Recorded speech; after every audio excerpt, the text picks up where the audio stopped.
கடந்த 16ஆம் தேதி சென்னை அரும்பாக்கத்தில் மழை நீரில் காலை வைத்தவுடன் மின்சாரம் தாக்கி உயிருக்கு ஆபத்தான நிலையில் துடித்த சிறுவனை காப்பாற்றிய இளைஞரே தனது இல்லத்திற்கு நேரில் வரவழைத்து அவரது துணிவை பாராட்டி தங்க மோதிரம் பரிசளித்து வாழ்த்திய அதிமுக பொதுச் செயலாளர்.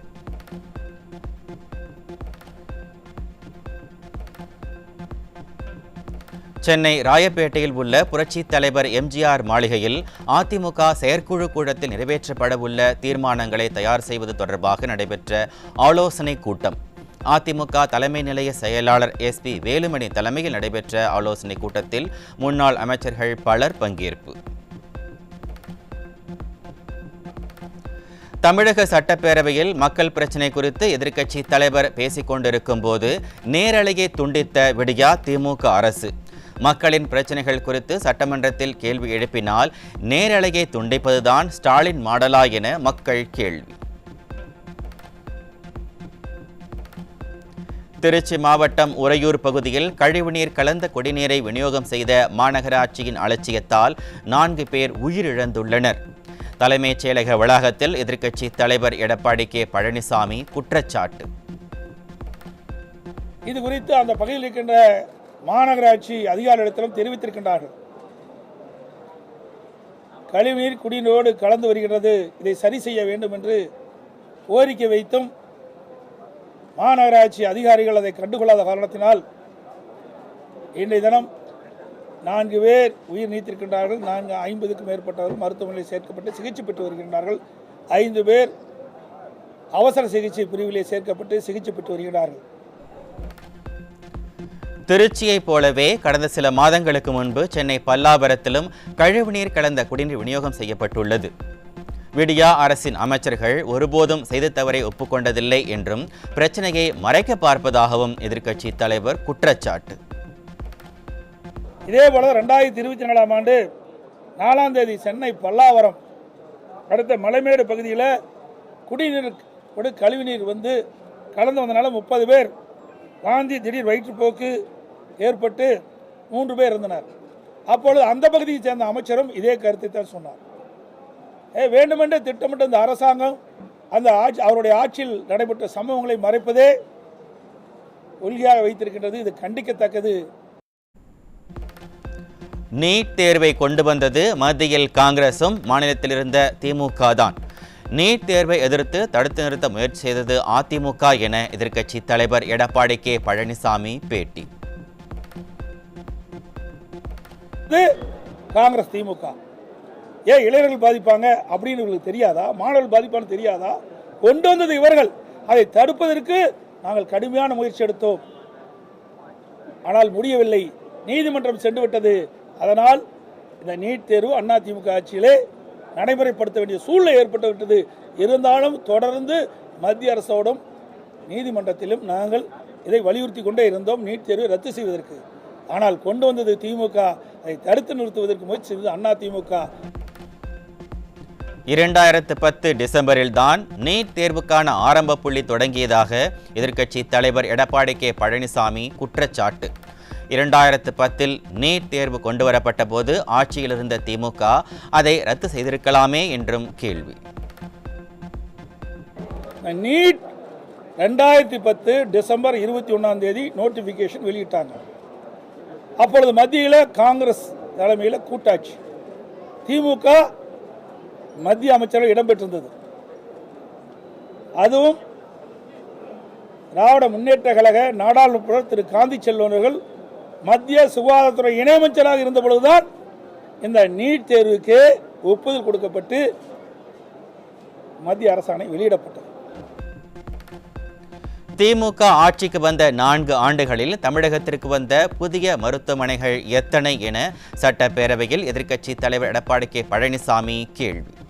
அதிமுக ஆட்சியில்தான் நீலகிரி மாவட்டத்திற்கு அரசு மருத்துவமனை அமைப்பதற்கான நடவடிக்கை எடுக்கப்பட்டது என்றும் 2011 முதல் 2021 வரை அதிமுக ஆட்சியில் 19 மருத்துவக் கல்லூரி மருத்துவமனைகள் கொண்டுவரப்பட்டன எனவும் பேச்சு. அதிமுக கூட்டணியை கண்டு முதலமைச்சர் ஸ்டாலினுக்கு பயம் வந்துவிட்டது. 2026 சட்டமன்ற தேர்தலில் அமோக வெற்றி பெற்று அதிமுக ஆட்சி அமைக்கும் என்றும் எதிர்க்கட்சி தலைவர் எடப்பாடி K பழனிசாமி உறுதி. முதலமைச்சர் இப்படி துடிதுடிக்க பேசுறார்.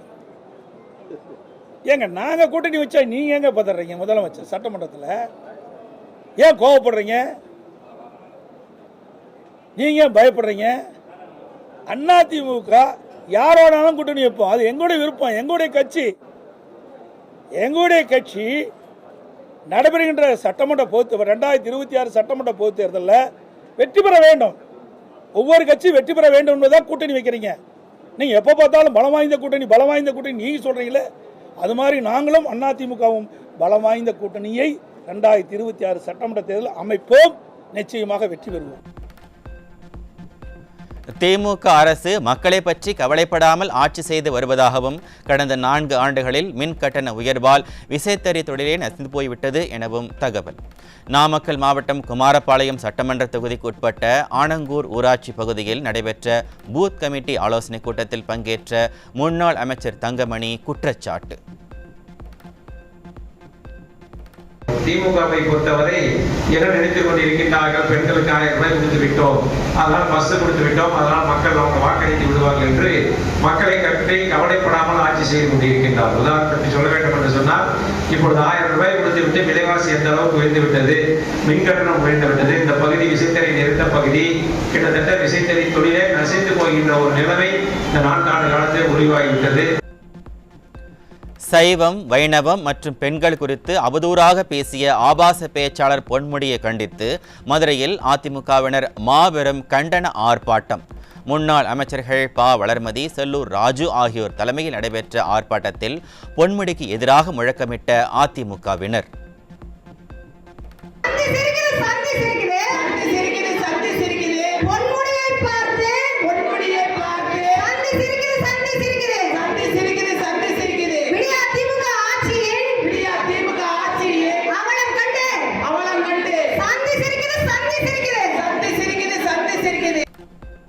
மற்ற மாநிலங்களைப் போல் தகவல் தொழில்நுட்பத்துறைக்கு நிதி ஒதுக்கப்படுவது இல்லை என்று கூறிய அமைச்சர் PTR தன்னிடம் நிதி அதிகாரம் எதுவும் இல்லை என்றும் சட்டப்பேரவையில் தனது குமுறலை வெளிப்படுத்தியதால் திமுகவினரே அதிர்ச்சி.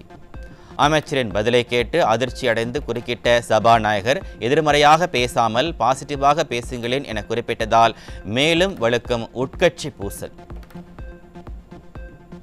அமைச்சர் பேரத்தரவர்களே, இந்த கூட்டத்தொடரிலேயே இந்த அவையில் நான் என்னுடைய துறையில் இருக்கிற சிக்கல்களை கூறியிருக்கிறேன். நிதியும் மிகவும் குறைவாக ஒதுக்கப்படுகிறது. மற்ற மாநிலங்கள் போல் எல்லா தகவல் தொழில்நுட்ப பூங்காக்களும் எங்கள் துறையில் செயல்படுறதில்லை. ஒரு சின்ன பங்கு தான், இந்த எல்கோசஸ் மட்டும்தான் எங்கள் துறையில் செயல்படுது. பாக்கி டைடல், நியோ டைடல்லாம் தொழில்துறையில் செயல்பட்டு வருகிறது. அது அசாதாரணமான சூழ்நிலையாக இருந்தாலும் அதுதான் 20 ஆண்டுகளாக தமிழ்நாட்டில் நடந்து கொண்டிருக்கிறது. எனவே யாரிடம் நிதியும் திறனும் அதிகாரமும் இருக்கோ அவரிடம் கேட்டால் அவர் செய்து கொடுப்பார் என்று நான் கருதுகிறேன். எங்களிடம் இல்லை. அது மாண்புமிகு உறுப்பினர் கேட்காங்க. மாண்புமிகு அமைச்சர் இதெல்லாம் நீங்கள் உள்ளுக்குள்ள பேசி சிஎம் பேசி முடிவு எடுக்க வேண்டியது. பாசிட்டிவா பதில் சொன்னா உறுப்பினர்களுக்கு நன்றாக இருக்கும். நன்றி. வேலூர் மாவட்டம் ஒடுக்கத்தூர் அருகே 17 வயது சிறுமியை திருமணம் செய்த நபர் மற்றும் திருமணத்திற்கு உதவிய நண்பர்கள் 2 பேர் மீது போக்சோ வழக்கு பதிவு. திறனற்ற ஸ்டாலின் ஆட்சியில் குழந்தை திருமணங்களும் பாலியல் வன்கொடுமை குற்றங்களும் அவுட் ஆஃப் கண்ட்ரோலில் சென்று கொண்டிருப்பதாக மக்கள் விமர்சனம். சென்னை புளியந்தோப்பு பகுதியில் வீட்டில் தனியாக இருந்த 13 வயது சிறுமிக்கு பாலியல் தொல்லை அளித்த பெயிண்டர் போக்சோவில் சிக்கினார். பெண் குழந்தைகள் வீட்டில் கூட தனியாக இருக்க முடியாத அவல நிலையை உருவாக்கியதுதான் விடியா ஸ்டாலின் அரசின் 4 ஆண்டு கால சாதனையா என மக்கள் கேள்வி. தேனியில் 17 வயது சிறுமியை கர்ப்பமாக்கிய நபர் மீது பாதிக்கப்பட்ட சிறுமி புகார் கொடுத்தும் அலட்சியப்படுத்துவதுடன் போலீசார் குற்றவாளிக்கு ஆதரவாக செயல்படுவதாக குற்றச்சாட்டு. குற்றவாளிகளுக்கு ஆதரவாக செயல்படும் அப்பா ஸ்டாலினின் திமுக ஆட்சியில் எப்படி பெண்களுக்கு பாதுகாப்பு இருக்கும் என மக்கள் கேள்வி. தூத்துக்குடி மாவட்டம் சாயர்புரத்தில் மனைவியை கொலை செய்துவிட்டு கணவர் தப்பி ஓட்டம். ஸ்டாலின் ஆட்சியில் துளியும் அச்சமின்றி கொலை சம்பவங்கள் அரங்கேறுவதாக பொதுமக்கள் குற்றச்சாட்டு.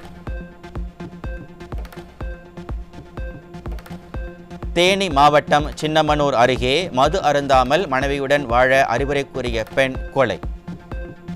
பெண்ணை குத்தி கொலை செய்யும் அளவுக்கு போதை கலாச்சாரம் அதிகரித்திருப்பதே ஸ்டாலின் மாடல் அரசின் சாதனையாக இருக்கும் என பொதுமக்கள் குற்றச்சாட்டு. மதுரையில் இளைஞர் ஒருவர் மர்ம நபர்களால் வெட்டி கொலை. திமுக ஆட்சியில் காவல்துறை மீது சிறிதும் பயம் இல்லாததால் கொலைகள் நடைபெறாத நாட்களே இல்லை என்ற அளவில் குற்ற சம்பவங்கள் அதிகரித்து வருவதாக குற்றச்சாட்டு. நிர்வாக திறனற்ற ஸ்டாலின் ஆட்சியில் ஜனவரி 1ஆம் தேதி முதல் இன்று வரை 380 கொலை சம்பவங்கள் அரங்கேறி இருப்பதாக அதிர்ச்சி தகவல். அமைதி பூங்காவாக இருந்த தமிழ்நாடு ஸ்டாலினின் நிர்வாக சீர்கேட்டால் கொலை நகரமாக மாறியுள்ள அவலம். சென்னை புது வண்ணாரப்பேட்டையில் இளைஞரிடமிருந்து 6 லட்சம் ரூபாய் மதிப்பிலான 2200 போதை மாத்திரைகள் கைப்பற்றப்பட்டன. திமுக ஆட்சியில் தமிழகம் போதைப் பொருட்களின் கூடாரமாக மாறி வருவதாக மக்கள் குற்றச்சாட்டு. திண்டிவனத்தில் இருசக்கர வாகனத்தில் கடத்தி வரப்பட்ட 265 மது பாட்டில்களுடன் ஒருவர் சிக்கினார். திமுக ஆட்சியில் வெளிமாநில மது பாட்டில்கள் தமிழகத்தில் ஊடுருவது அதிகரித்து வருவதாக பொதுமக்கள் குற்றச்சாட்டு. ஸ்டாலின் ஆட்சியில் கொடைக்கானல் மலைப்பகுதிகளில் கஞ்சா, மது உள்ளிட்ட போதைப் பொருட்கள் விற்பனை அதிகரித்து பள்ளி மாணவர்கள் சீரடைவதாக விவசாயிகள் குற்றச்சாட்டு. விரைவில் கள்ளக்குறிச்சி சம்பவம் போல பெரும் அசம்பாவிதம் ஏற்படுவதற்குள் நடவடிக்கை எடுக்க வேண்டும் என விவசாயிகள் குறைத்திருக்கும் கூட்டத்தில் கோரிக்கை. திருப்பூர் மாவட்டம் காங்கேயம் அருகே பட்ட பகலில் தனியார் நிறுவன மேலாளர் வீட்டின் பூட்டை உடைத்து 17 சவரன் நகை மற்றும் 1,20,000 ரூபாய் ரொக்கம் கொள்ளை. விடியா மாடல் ஆட்சியில் இரவு நேரங்களை கடந்து பகலிலும் துணிகர கொள்ளை சம்பவங்கள் நடைபெறுவதாக மக்கள் பீதி. தூத்துக்குடி மாவட்டத்தில் காற்றுடன் பெய்த மழையால் வாழை மரங்கள், சாலையில் மரங்கள் முறிந்து விழும் சேதம். மின்வெட்டு காரணமாக பொதுமக்களின் இயல்பு வாழ்க்கை பாதிப்பு.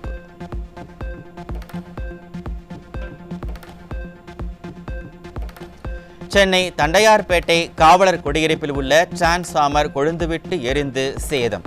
திறனற்ற ஸ்டாலின் ஆட்சியில் டிரான்ஸ்ஃபார்மர்களை முறையாக பராமரிப்பதில்லை என்றும் புகார் அளித்தும் உடனடியாக நடவடிக்கை எடுக்கப்படவில்லை என்றும் அந்த பகுதியினர் குற்றச்சாட்டு.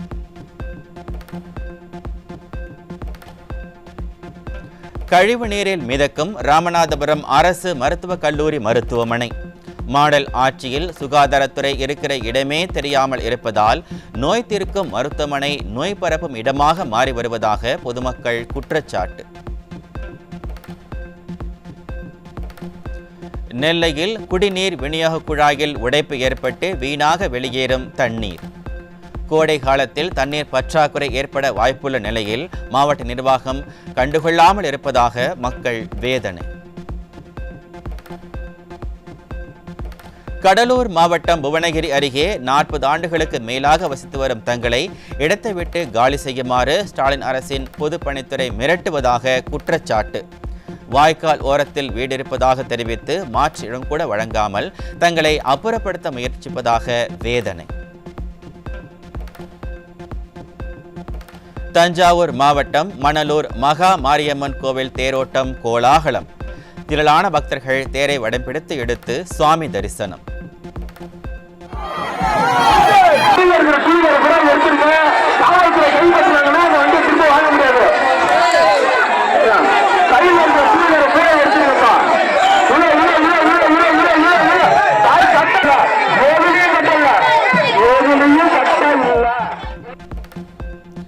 கரூரில் ஷீர்டி சாய்பாபாவின் புனித பாதுகை ஊர்வலத்தில் கோலாட்டம் ஆடிய இளம் பெண்கள்.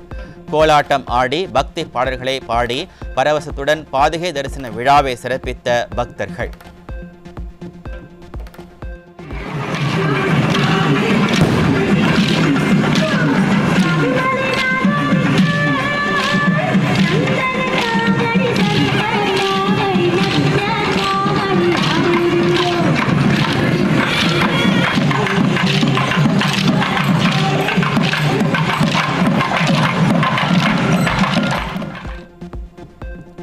பதில்கள் தருவது எந்திரம் என்பதால் சாட் ஜிபிடியில் இனி ப்ளீஸ் தேங்க்யூ சொல்லாதீங்க. ப்ளீஸ் தேங்க்யூ சொல்வதால் குறிப்பிட்ட மின் ஆற்றல் தேவைக்கு பல ஆயிரம் கோடி ரூபாய் செலவாகிறது என்று ஓப்பன் ஏஐ தலைவர் சாம் ஆல்ட்மேன் வேதனை. சீனாவில் உலகின் முதல் 10G இணைய சேவை அறிமுகம். ஹுவாய் நிறுவனம் மற்றும் சீன யூனிகான் ஆகிய நிறுவனங்கள் இணைந்து 9GB கொண்ட படத்தை 3 மில்லி நொடிகளில் டவுன்லோட் செய்யும் அளவிற்கு அதிநவீன நெட்வொர்க் சேவையை உருவாக்கியுள்ளன. கொல்கத்தா அணியை வீழ்த்தி குஜராத் அணி 39 ரன்கள் வித்தியாசத்தில் அபார வெற்றி. குஜராத் அணியின் பந்துவீச்சை தாக்குப்பிடிக்க முடியாமல் அடுத்தடுத்து விக்கெட்டுகளை இழந்து சொந்த மண்ணிலேயே கோட்டைவிட்டது கொல்கத்தா அணி.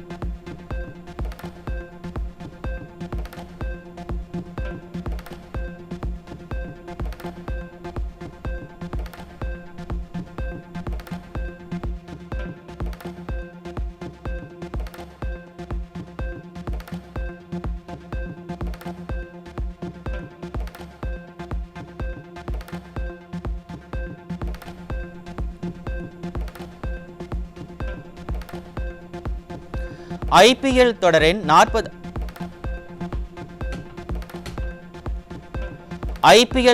40வது லீக் ஆட்டத்தில் லக்னோ மற்றும் டெல்லி அணிகள் பல பரீட்சை. லக்னோவில் உள்ள ஏகானா மைதானத்தில் இன்றிரவு 7:30 மணிக்கு நடைபெறுகிறது.